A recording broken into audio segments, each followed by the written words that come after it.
Gospel of John. Authorship.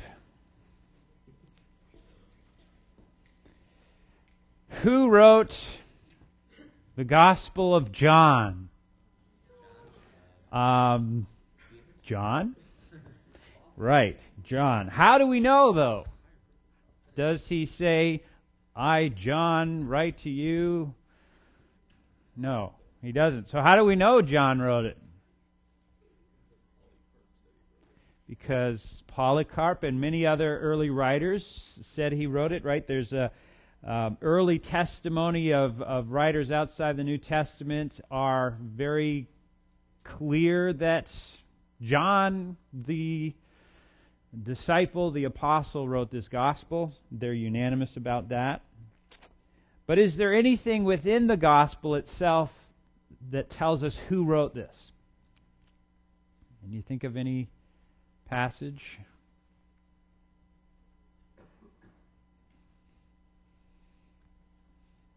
No?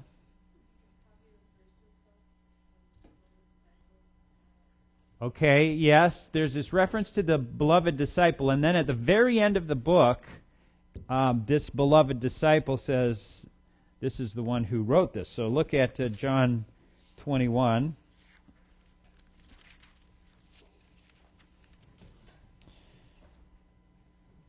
Verse 20, Peter turned and saw the disciple whom Jesus loved. There's that expression, the disciple whom Jesus loved, following them.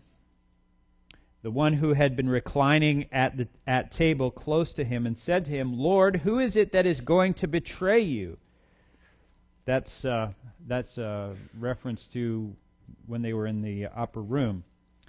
When Peter saw him, he said to Jesus, Lord, what about this man? Jesus said to him, if it is my will that he remain until I come, what is that to you? You follow me. So the saying spread abroad among the brothers that this disciple was not to die. Yet Jesus did not say to him that he was not to die. But if it is my will that he remain until I come, what is that to you? Now, verse 24. This is the disciple who is bearing witness about these things and who has written these things, and we know that his testimony is true. So, at the very end, this disciple whom Jesus loved, Peter asks about him. He says, this is the one who wrote. Okay, now, our task is to try to figure out who is this disciple whom Jesus loved. Now, let's do a little class activity here, okay? Try to identify from this gospel who is the disciple whom Jesus loved. Now, don't just assume it's John because Polycarp said it was. Look for what scholars will refer to as internal evidence, stuff within the gospel itself, to figure out who the disciple whom Jesus loved is. Okay? You can work together on this. You can work on your own, but I'm going to give you a few minutes to try to even think, how would you go about finding out who this guy was? Okay, so you can think through that together, look up some passages, try to narrow it down. How would you go about identifying whom this is? All right, take 5 minutes or so and think about that. Work together if you want. Okay, what are you coming up with? Anything? How would you even go about trying to identify this disciple whom Jesus loved? Any clues that you've found? Any ideas of how you would even go about it? You look for other times when he uses that reference, the disciple who Jesus loved. Okay, and See who's mentioned around it. okay, see who's mentioned in the context. Where else is that expression mentioned?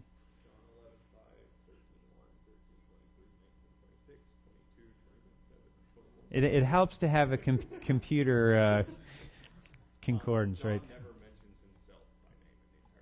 That's interesting. If you look through all the references to the disciples, John the disciple is never mentioned by name. There is a John who's mentioned. Who's that? John the Baptist. But interestingly, this author doesn't call him John the Baptist. He just calls him John. But John the disciple is never mentioned by name. Okay, that's interesting. Because who else is mentioned? What other disciples? Well, certainly Peter. Who else did you find? Anyone? Thomas. A bunch of other ones, some less prominent ones. Less prominent than John, who was, we know from the Synoptics, was one, in the inner circle of Jesus. So that's an important observation.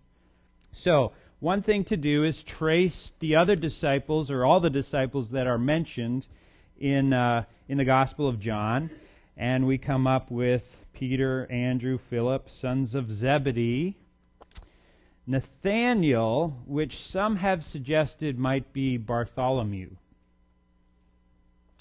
Another name for Bartholomew, Bartholomew. Thomas shows up several times. Judas, otherwise known as Thaddeus, and Judas Iscariot. Okay, so the only three that are not accounted for would be whom? Who's missing? Simon the Zealot, right? Matthew, James the son of Alphaeus. And then there's this one described as the disciple whom Jesus loved. If you look at chapter 13, this is the Last Supper, and according to Mark 14:17, only the 12 are present at the Last Supper. So that narrows it down. The disciple whom Jesus loved has to be one of the 12. He's very close to Jesus. He's connected with Peter. You see that several times in this gospel. You see it, for example, in the empty tomb story. You remember there's two disciples that run to the tomb. John gets there first. Well, the disciple whom Jesus loved gets there first, and Peter is there. And then the passage that I pointed you to in chapter 21, here this the account of the disciples fishing. 7 of the disciples are listed here. And among them is this disciple whom Jesus loved. So we know for sure he's not Peter, because Peter's mentioned by name. He's not Thomas. He's not, who else? Nathanael. That leaves us with whom? From chapter 21. Leaves us with the sons of Zebedee. Oh yeah, I've written it on your handout here. The sons of Zebedee and 2 unnamed disciples. So who are the sons of Zebedee? James and John. Could it be James? Well, not likely, since he was the first apostle to be martyred, and the beloved disciple lived long enough for this rumor to circulate that we read about at the end of chapter 21, that he wouldn't die before Jesus' return. So probably not James. The most logical conclusion then is that this so-called beloved disciple is none other than John. Reasons for that: he's consistently linked with Peter in the 4th gospel, as is true in the Synoptics. I'll give you a few examples. Also in Acts and Paul.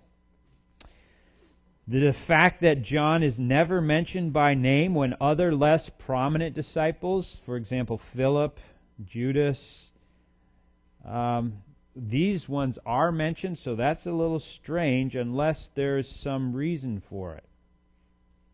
So the most plausible explanation, putting all these facts together, then, is that the beloved disciple is John, the son of Zebedee, who deliberately avoided using his personal name. Now, that raises a question, though. Why does John choose to refer to himself in this way, the disciple whom Jesus loved? Doesn't that kind of sound maybe a little bit arrogant? like, well, Jesus loved me more than the rest of you guys. Do you think that's what's going on with this designation? How do you take that designation, the disciple whom Jesus loved? Yes. Okay. Right, and in fact, this gospel emphasizes Jesus' love for his disciples, all the disciples. Let me just give you a few examples. 13:1, you remember, this is the beginning of the upper room discourse, and he washes the feet of the disciples.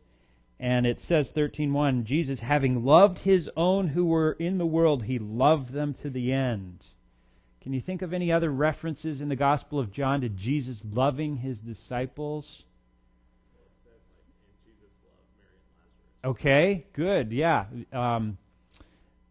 In chapter 11, it does specifically say that he loved Mary and Martha, and Lazarus is known as the one whom Jesus loved. So certainly we see that.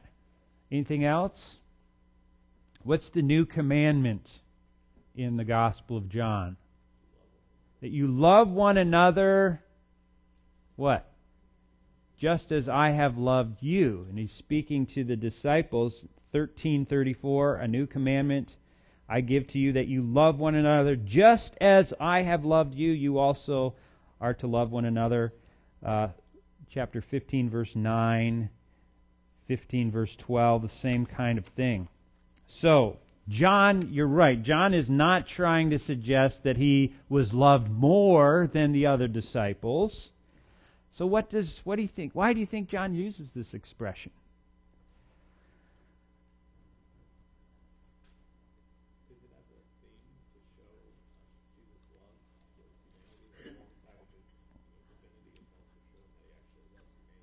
Okay, that's you certainly see love as a major theme in both the gospel and the epistles of John.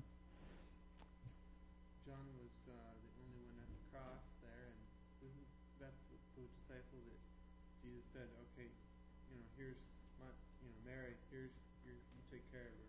Okay, so they did. John was certainly in the inner circle and had a special relationship with Jesus. Is that why he uses that designation, though? Could be if he doesn't want to tell us his name, and that description can fit any one of the disciples. Maybe it's just another way to cover up who it actually is. Yes, and there's a sense in which almost he doesn't want to use his name because he wants to draw attention more to Jesus, right? So the disciple whom Jesus loved, it focuses on Jesus' character. But a number of commentators add to those ideas the idea that this is actually a humble designation, that it's a way of John acknowledging how indebtedness he is to God's grace. It's almost as if he's saying, what an amazing thing that Jesus loves me, that I should be loved by Jesus Christ. Here's how D.A. Carson in his commentary puts it. He says, those who are most profoundly aware of their own sin and need, and who in consequence most deeply feel the wonders of the grace of God that has reached out and saved them, even them, are those who are most likely to talk about themselves as the objects of God's love in Jesus Christ. And then Carson goes on to add this. He says, if a son of thunder has become the apostle of love, small wonder he thinks of himself as the peculiar object of the love of Jesus. But that is scarcely the mark of arrogance. It is rather the mark of brokenness. Mark of brokenness. So the suggestion is that John was so profoundly aware of the amazing love of Jesus that had reached even him, that in a humble way he refers to himself as in an amazement. I was loved by Jesus. I am loved by Jesus. And he bears witness to Jesus in a very powerful way. Okay. What do we know about when this gospel was written? According to tradition, what do we learn? What? Yes, that's the textbook suggests that, and tradition has suggested that John wrote his gospel last, toward the end of the first century. Again, is there anything within the gospel that might help us here?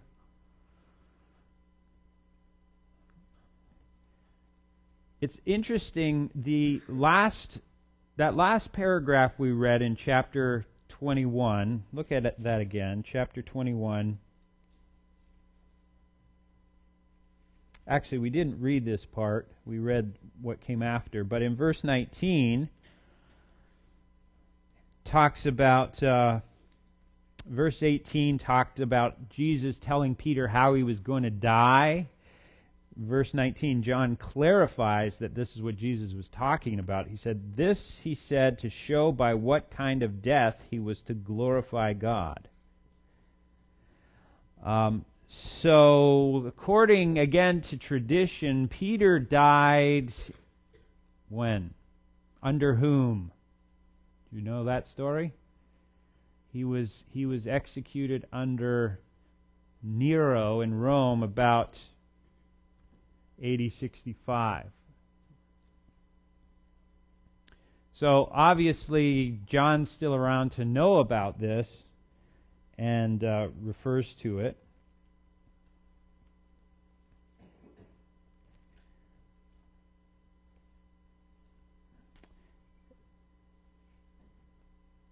What about the fact that John, when we talked about Matthew, do you remember when we dated Matthew and why?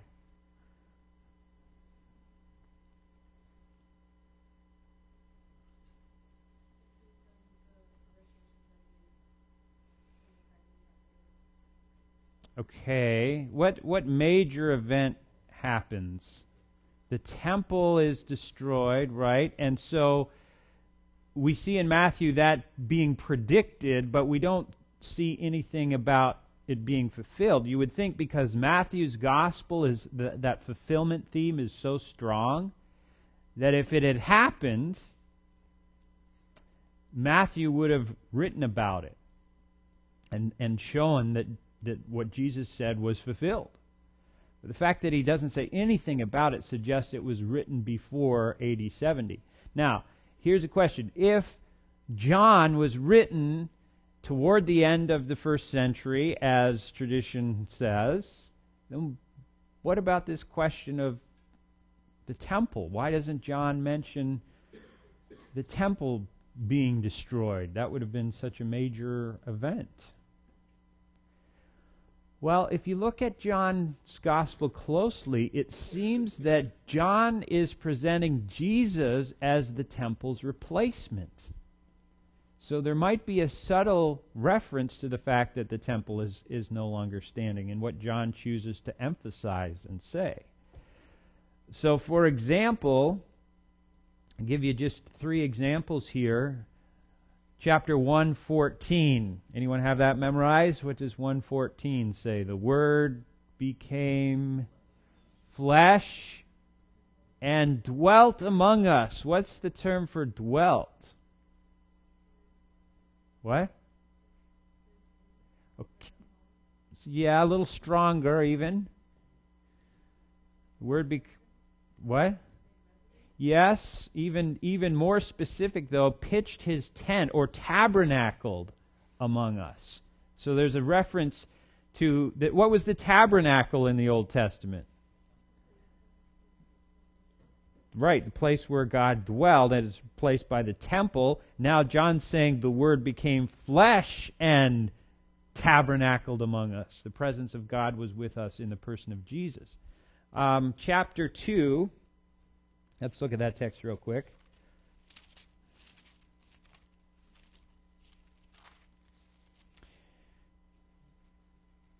(18) So the Jews said to him, "What sign do you show us for doing these things? Jesus answered them, "Destroy this temple, and in 3 days I will raise it up." The Jews then said, It has taken 46 years to build this temple, and will you raise it up in 3 days? But he was speaking about the temple of his body. John's the only one to record this. And John makes the editorial comment that Jesus is the new temple. And then there is this chapter 4, this conversation with the Samaritan woman, you remember, where they're saying, oh, well, where's the right place to worship?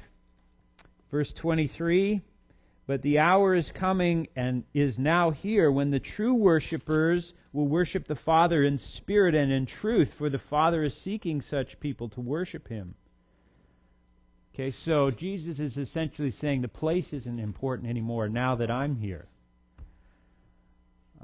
So it's almost as if John is subtly presenting Jesus as the replacement of the temple, which makes sense if he's writing after the temple's destroyed. So, therefore, a date of the 80s or early 90s is probably on target. Some would say 80s because the epistles of John were probably written in the 90s, and what the epistles of John seem to be doing, at least in part, is responding to maybe some misunderstandings of the gospel of John. So some have suggested enough time would need to circulate for errors to misunderstandings to grow up over the Gospel of John, and then John corrects those in the epistles of John. That's one suggestion.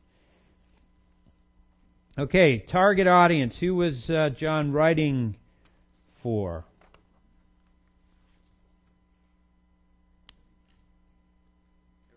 Everybody, pretty much. Tradition tells us that he wrote in Asia Minor. What city? Do you remember? Ephesus. So no doubt he's writing for readers in that area. Here's a map of Asia Minor. And it's interesting that John is the author of the book of Revelation, and he writes to 7 churches where? Asia Minor. There. You can sort of see them, not real clear, but 7 churches in Asia Minor. So probably it's true John is writing from Ephesus and would be for people in that area. But we know there's both Jews and Gentiles in that area, so I don't think there's anything in the Gospel of John that would narrow it to a specific group, Jew or Gentile. Which brings us to the purpose of the Gospel. What was John's overarching purpose? Is there anything in the Gospel itself that tells us that? Does John give us a purpose statement anywhere?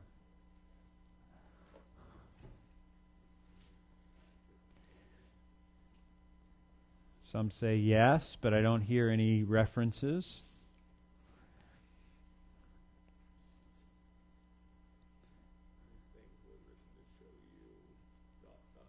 Yeah, you got it. It's 20, 30, and 31. Look at that text, because like Luke's purpose was easy because he tells us right up front. John tells us at the end, chapter 20, verse 30.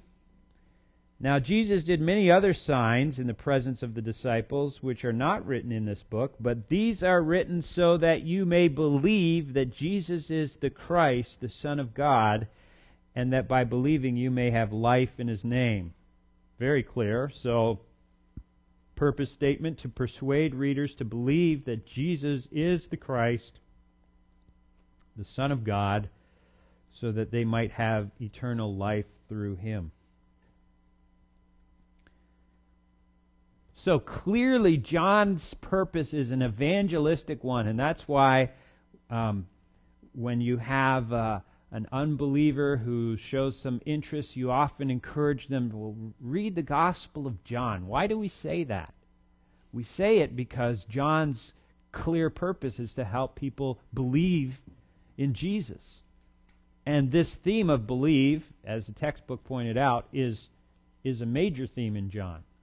And maybe we'll look at that next time.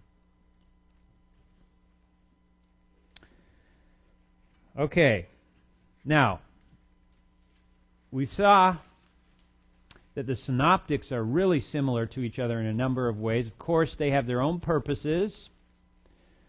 They have different emphases. There's unique material in each of them, particularly Luke. But John is very different from the Synoptics. So it's worth spending a little time just comparing John with the Synoptics. And there is a great deal of unique material.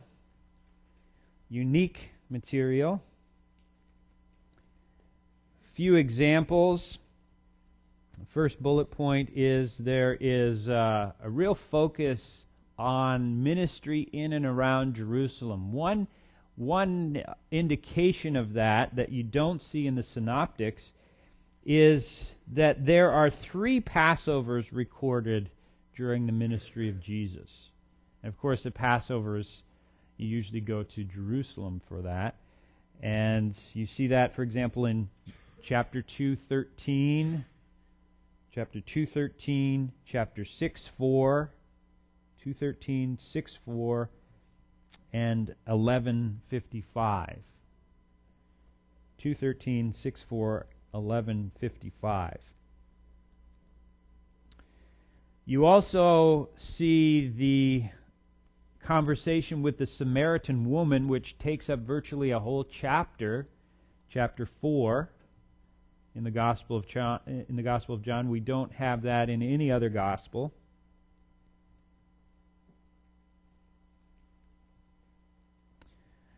Another major miracle that takes place that we might be a little bit surprised is not recorded in the Synoptics, but that is the raising of Lazarus, chapter 11.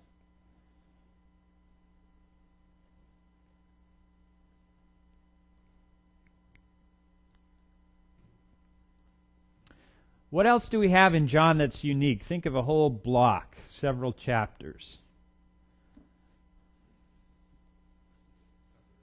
The upper room discourse, and culminating in the so-called high priestly prayer of Jesus in chapter 17. So the upper room discourse, chapters 13 through 16, Jesus washes the feet of the disciples, and then there's this instruction about him going to the Father, sending the Holy Spirit, and instructions he's leaving for them, love one another, etc.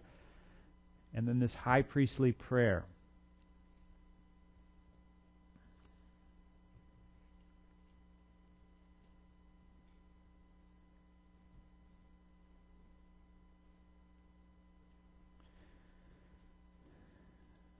Some similar material.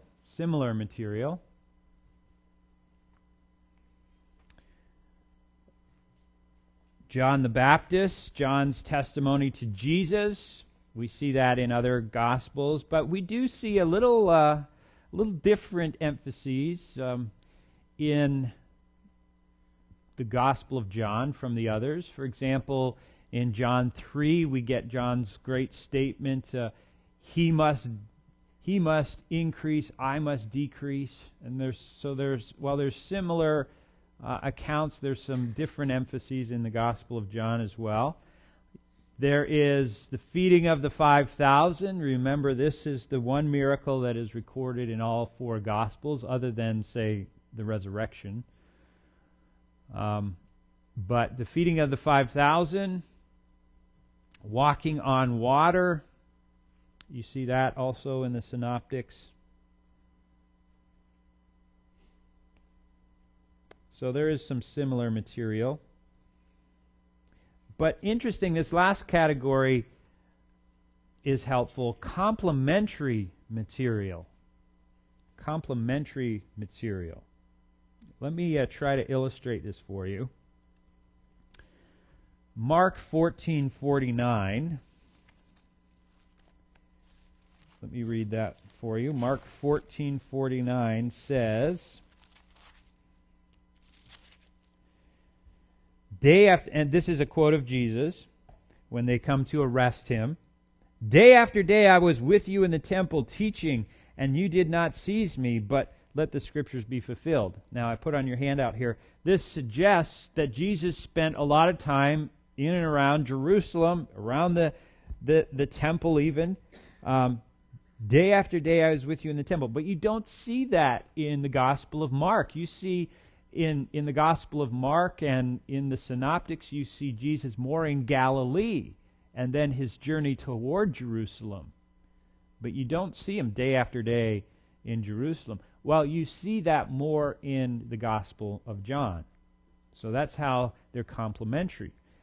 John fills in some gaps that the Synoptics have left out. Another example, still in chapter 14, verse 58, says, we heard him say, this is his trial. They're trying to bring witnesses against Jesus, and here's one testimony. We heard him say, I will destroy this temple that is made with hands, and in 3 days I will build another not made with hands. Well, only John records that statement, and we looked at it in John chapter 2. But that statement is not reported in the Synoptics, only on the lips of his accusers. So John fills in that detail, and one suggestion why is John's presenting Jesus as the replacement of the temple. And then finally, Mark 14:54 says, and Peter had followed him at a distance right into the courtyard of the high priest. And he was sitting with the guards and warming himself at the fire. And 66 through 72 also sees Peter in the courtyard. Well, the question is, how could Peter gain entrance into the high priest's courtyard? That was a restricted area. It's not like anyone off the street could just enter. John provides the explanation for that. John 18 says,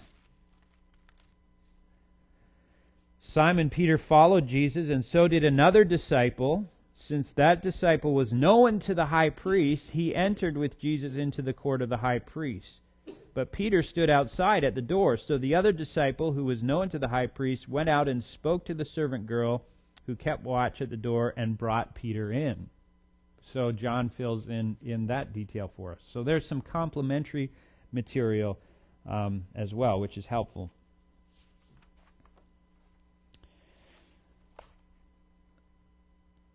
Structure and features.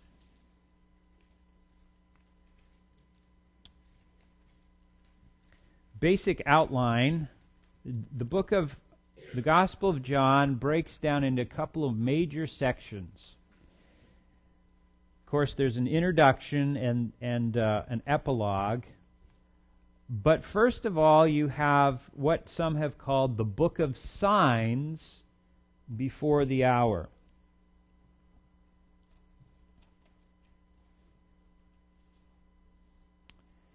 And then from 13 on, really starting at the end of chapter 12, the book of glory, and this emphasis on the hour having arrived. The great sign being Jesus' death and resurrection.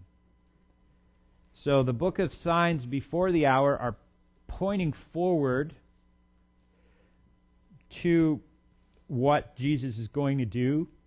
They're also, in these chapters, are also showing who Jesus is by his signs.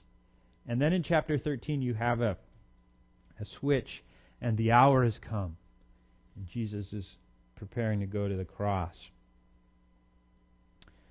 Just before I elaborate a little bit on that, it's interesting reading John's Gospel because, first of all, is very simple Greek at one level. When students begin learning Greek, the Gospel of John, the epistles of John are usually the easiest parts of the New Testament to read.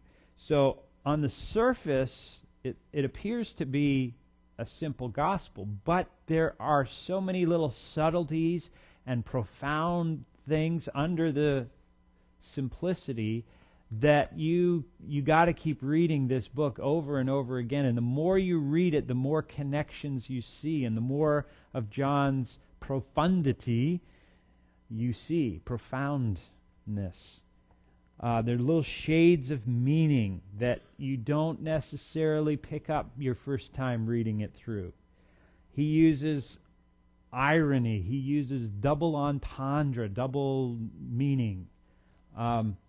He has some major themes that are traced through. We mentioned a couple of them last time. What's two themes?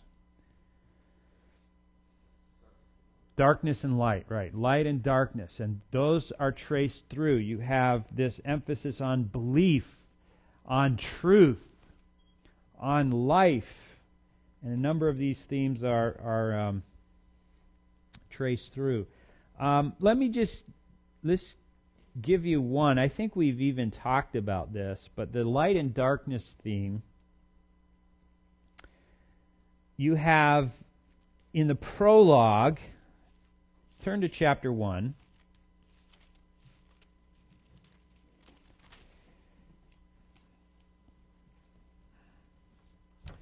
Chapter 1 and verse 4. In him was life, and the life was the light of men. So you see life and light already showing up. And those are going to be themes traced through. But look at verse 5. He says, the light shines in the darkness, and the darkness has not overcome it. Darkness has not overcome it. Some translations say the darkness did not comprehend it. And then again turn over to chapter 3. Chapter 3, verse 19 through 21. And this is the judgment. The light has come into the world, and people loved the darkness rather than the light because their works were evil. For everyone who does wicked things hates the light and does not come to the light, lest his works should be exposed. But whoever does what is true comes to the light, so that it may be clearly seen that his works have been carried out in God. So, when you come to chapter 13, with that theological background, with those themes, light and darkness, when you come to chapter 13, turn over to chapter 13, and you see the betrayal of Judas, look at what it says in verse 30. So after receiving the morsel of bread, he immediately went out, and it was night. Now, why does John include, and it was night? I mean, we already know it's evening. Why does John include it? What's the answer? Based on what we've read, Judas is still engulfed with darkness. So it's not just a commentary on the time of day it's a commentary on Judas's the darkness of his soul. He's the one that's betraying Jesus, and he goes out and it's night. And as a reader of the Gospel of John, you're supposed to remember these light and darkness themes as you trace it out. So that's just one example of how John includes these little subtle things that can be really profound and helpful as you read through and make it fun to read and study this gospel. There's all kinds of other examples that we could mention, but we'll stop with that. Okay, what about this idea of the signs, the book of signs? Well, there are 7 signs that John identifies, or at least highlights, in the first part of the book. And let's see how well you know the Gospel of John. Water into wine. What chapter is that found in? Chapter 2. Chapter 2. Notice what it says, or I'll at least read it for you. Chapter 2, verse 11. This, the first of his signs, Jesus did at Cana in Galilee, and manifested his glory, and his disciples believed in him. That verse is sort of a paradigm or a example of what John is doing in this so-called book of signs. He's highlighting some miracles that Jesus did because they are supposed to reveal who Jesus is. These signs manifest his glory, and they're supposed to make people believe in him. And that's what happens in many of these cases. And his disciples believed in him. That's the correct response to seeing Jesus and the manifestation of his glory. You're supposed to believe. That's what John wants you to do. Okay, how about healing the official's son? Good. Chapter 4, 46 through 54. Let me read 54 to you. It says, "This was now the second sign that Jesus did when he had come from Judea to Galilee." What about healing the lame man? Anyone race ahead and get that one? Chapter, take a guess. 5. Chapter 5. Okay? Now, feeding the 5,000, you should get this one because it's in the bread of life discourse, which is in chapter, close, 6. Chapter 6. Let me read chapter 6:14.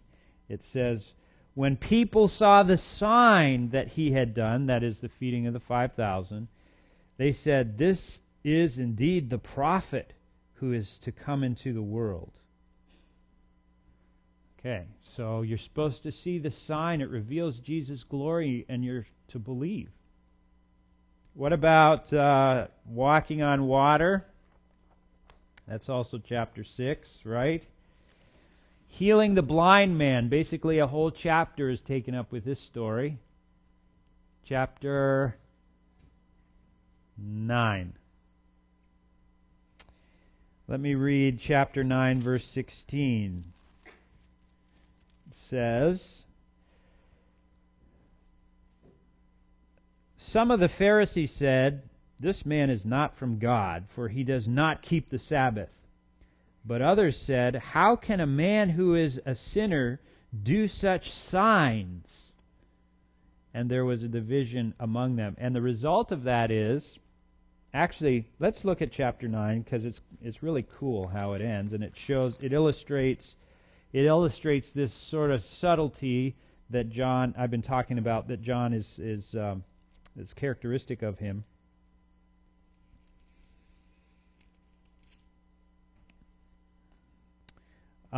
Let's jump in at verse 35. They just cast, that is the Pharisees, Jewish leaders, just cast out this blind man.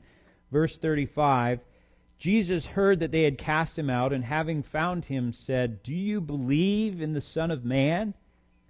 He answered, 'And who is he, sir, that I may believe in him?' Jesus said to him, 'You have seen him, and it is he who is speaking to you.' He said, 'Lord, I believed,' and he worshipped him." So that is the correct response to this sign. And Jesus reveals himself to this man. He believes and worships. Verse 39, Jesus said, "For judgment I came into this world, that those who do not see may see, and those who see may become blind." Light and darkness again. Verse 40, "Some of the Pharisees near him heard these things and said to him, 'Are we also blind?'" Talk about a setup there, huh? Jesus said to them, "If you were blind, you would have no guilt. But now that you say, 'We see,' your guilt remains." So the irony is, Jesus heals a blind man. The blind man sees and responds right to Jesus. These Pharisees, who are supposed to be the religious leaders, they can see physically, but they're blind. They're blind. Okay. After that, number 7, healing the blind, raising of Lazarus. What chapter? Chapter 11. Another whole chapter, virtually.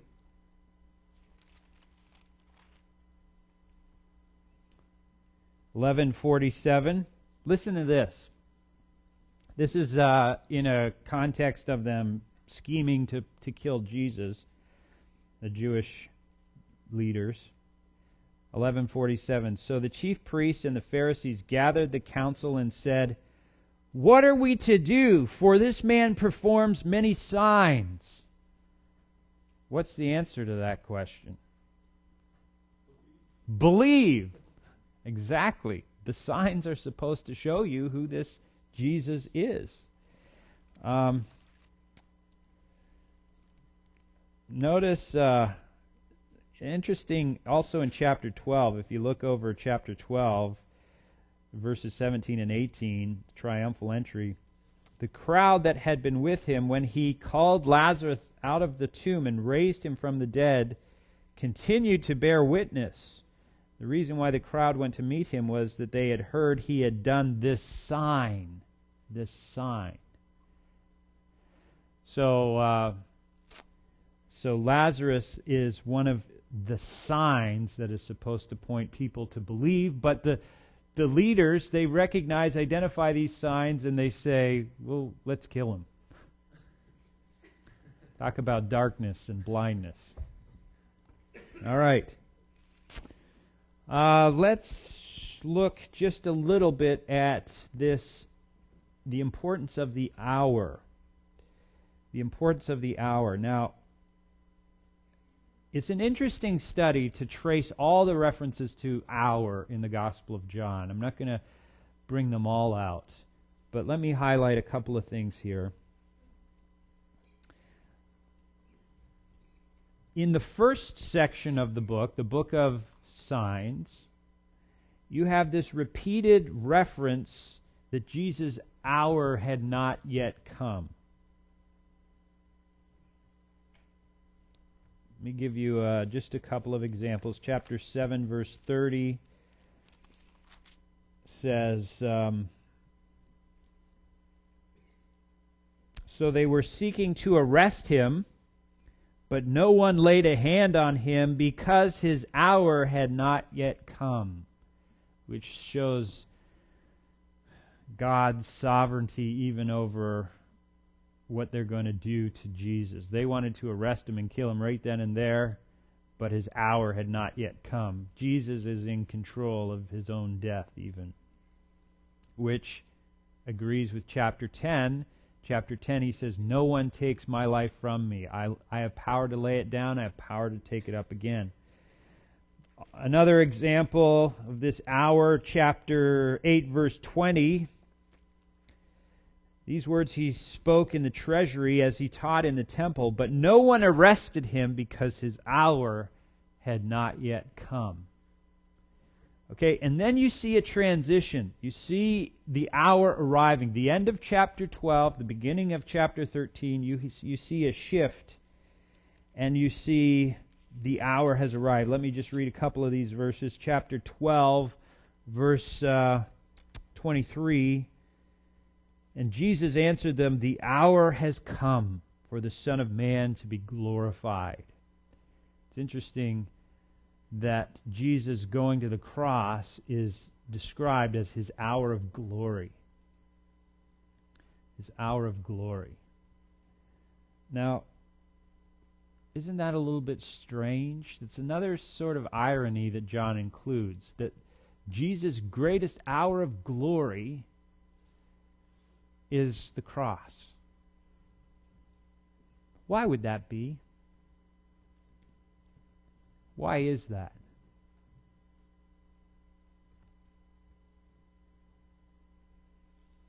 You guys are the quietest class I've had. Come on. Why would that be?